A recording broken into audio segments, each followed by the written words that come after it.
politique au nom de Lacoste et au nom de Ousmane Sonko. Birame, vous avez la parole. Bonsoir à tout le monde. Comme il a été président Dianté pour la modération, donc nous sommes là pour délivrer un message. Or, un message de solidarité qui est exprimé à l'endroit de qui ont vu leur dessein réduit à néant, fracassé contre les murs du champ politique et des magistrats. Donc,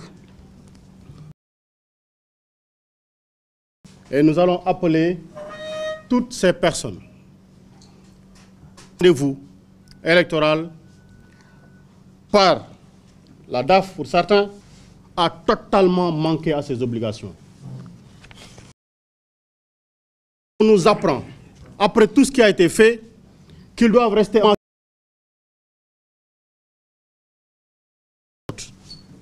Il nous faut naturellement nous poser des questions sur la confiance qu'on devra accorder. Quelle confiance? Est-ce qu'on va décider de leur donner une deuxième chance? Ou est-ce qu'on va dire, nous sommes fatalistes, on va accepter les coups de boutade qu'ils vont encore nous donner? Voici les questions que nous sommes en train de nous poser. Et donc, ces organes doivent nous assurer du processus qui a été délégué par le peuple à ces organes-ci. Mais nous savons tous, comme cela a été dit, que nous allons vers des lendemains sans hold-up électoral. La volonté du hold-up électronique, la volonté bien organisée et les mécanismes sont bien verrouillés pour se dérouler en des temps, en des échéances et en des dates bien précises. Mais est-ce que nous allons regarder cette machine et s'exprimer? Voilà pourquoi nous avions dit ici, dans cette salle, qu'il y a un moment où il faudra savoir qu'il y a l'humain, le temps et la responsabilité. Et la responsabilité du citoyen, elle est une responsabilité collective parce que ce peuple-là, ce pays-là nous appartient à nous tous. Nous ne devons pas accepter qu'une catégorie, nous ne devons pas accepter qu'un conglomérat, nous ne devons pas accepter qu'un crew s'organise pour kidnapper toute notre volonté populaire. Et voilà pourquoi nous demandons une union sacrée de toute l'opposition, de tous ceux qui ont été illégitimement, illégalement exclus. Simplement des plateformes de la société civile et du peuple, du citoyen simplement, nous devons tous nous organiser pour d'abord exiger un accès total, global et transparent aux situations des élections. Pour la bonne et simple raison que moi je fais une autre lecture encore de la décision du Conseil constitutionnel. Parce que le Conseil constitutionnel, dans sa décision, nous dit en même temps il y a un coupable qui a causé un tort à Ousmane Sonko, mais on ne désignera aucun responsable. La décision du Conseil constitutionnel nous dit, oui, le dossier d'Ousmane Sonko n'est pas complet, mais ce n'est pas de sa faute. C'est la faute à qui? Quand des personnes utilisent les sceaux de l'État, quand des personnes utilisent le visage de l'État, quand les personnes utilisent le temps de travail de l'État et les moyens de l'État pour porter atteinte à la volonté d'un citoyen ou la volonté de plusieurs citoyens, le Conseil constitutionnel le constate, nous le dit, mais on n'en tire aucune conséquence.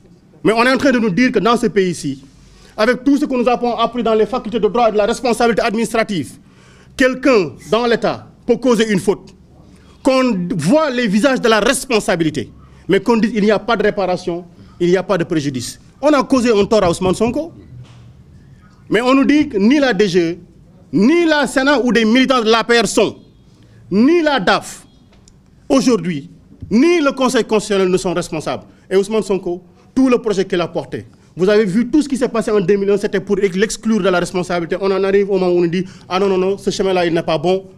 On nous dit oui pour une diffamation supposée, entretenue, des procédures bâclées.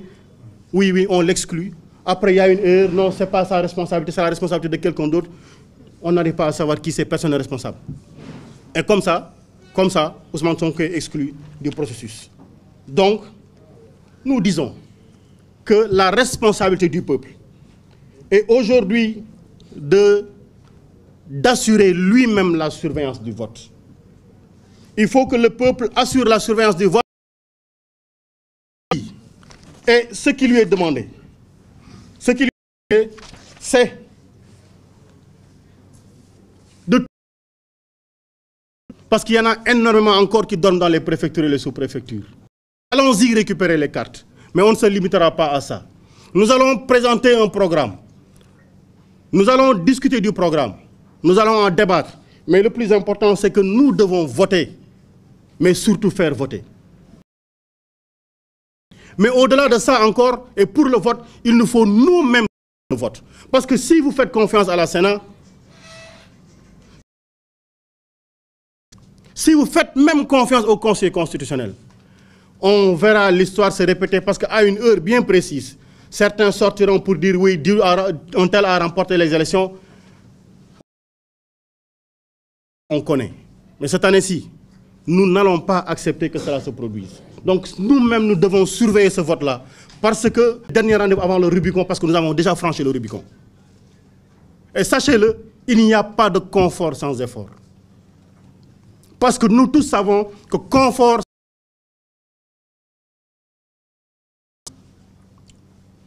Nous sommes tous intelligents. Volonté étant les surveillants du vote, en étant les électeurs, notre volonté, nous n'acceptons pas qu'elle soit confisquée.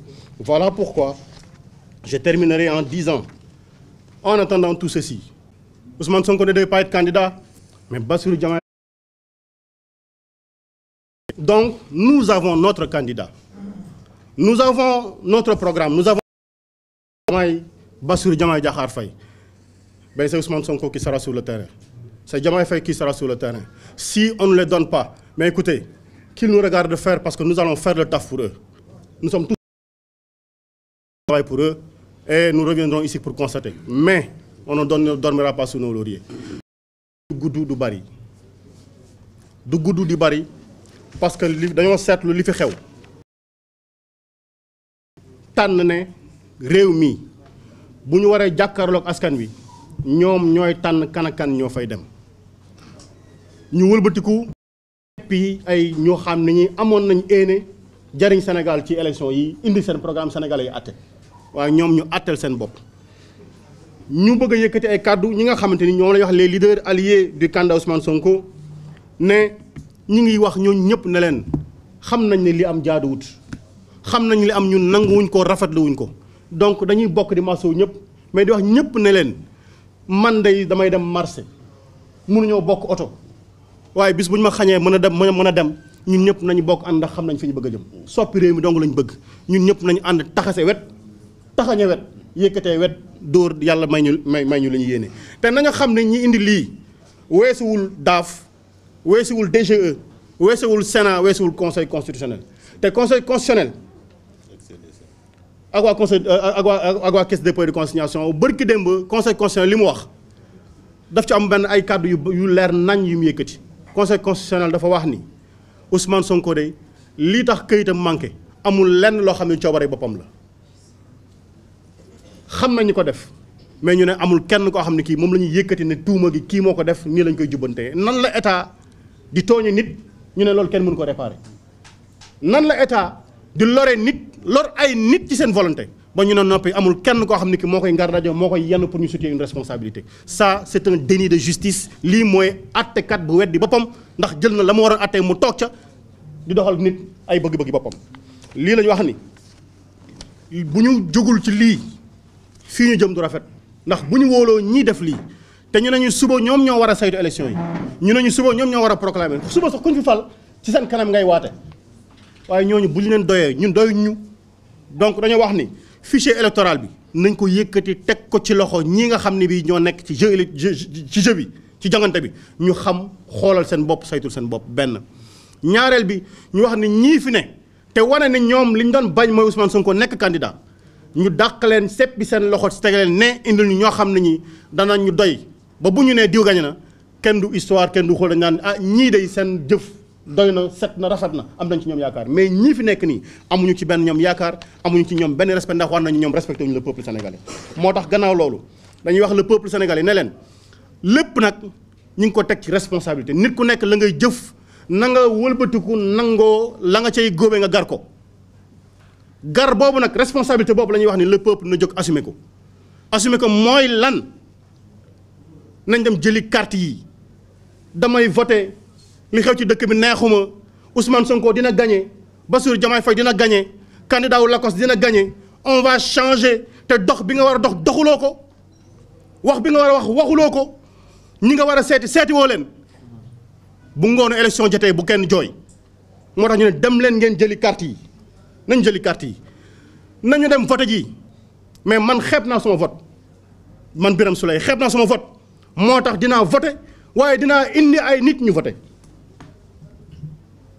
danaa voté mais danaa indi ay nit ñu voté ba noppi dinañu wëlbati ko saytul suñu bopp suñu vote ndax ñii fi ne doy ñu ci et nag saytul suñu bopp suñu vote mooy danañ bañ le vol le hold-up technique 1 million parrain ñoo xam ne ay citoyens lañu am seen carte électeur ñu ne nekkuñ ci fichier bi maanaam ñooñu dañ leen a luxus dañoo réer fan lañ leen jëmee 1 million de électeurs ñi ngi taxawal ci dëkk bi xamuñu fu ñuy voté jee loolu mooy le technique bi ñu nar a indi beneen c'est le vote géographique gis nañu ni ñuy yokkee élection nit yi ci yenn zones yi nga xam ni da ngay gis commune boo xam ne dañu ne 10 000 habitants moo fa am ñu ne ñaata électeurs moo fa nekk ñu ne 25 000 électeurs am na fi ku ngeen xàmmewul ci dëkk bii bu taxee sa koñ ne day voté man du ma ni xàccul dóor kenn waaye fii doo fi voté ndax dëkkoo fi am nañ sañ-sañ wax ko dëgg la wala dëgg nañ taxaw ndax ñoo mën a surveiller moo tax ñuy woo coalition yëpp parti politique yëpp plateforme yëpp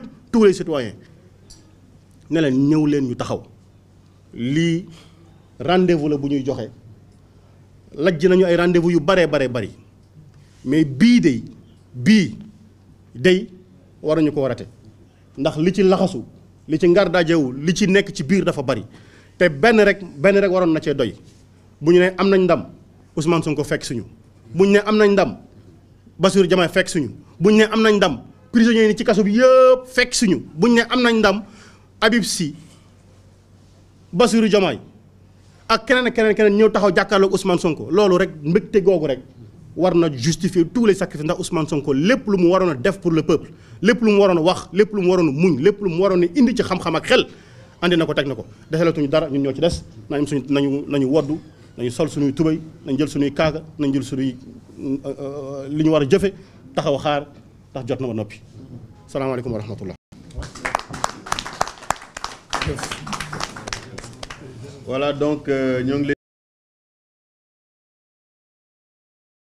leen bi xam ne ci ay fan yu néew également am na ay jéego yu rëy yoo xam ne war nañ ko doxal bu ko defee ñu ànd ceeg suñuy naataango yu nekk ci yeneen kuréel pour que ñu taxaw système bu fi nekk ñu jëlee ko fi ñu indi anti système te anti système du lenn lu dul projet bi la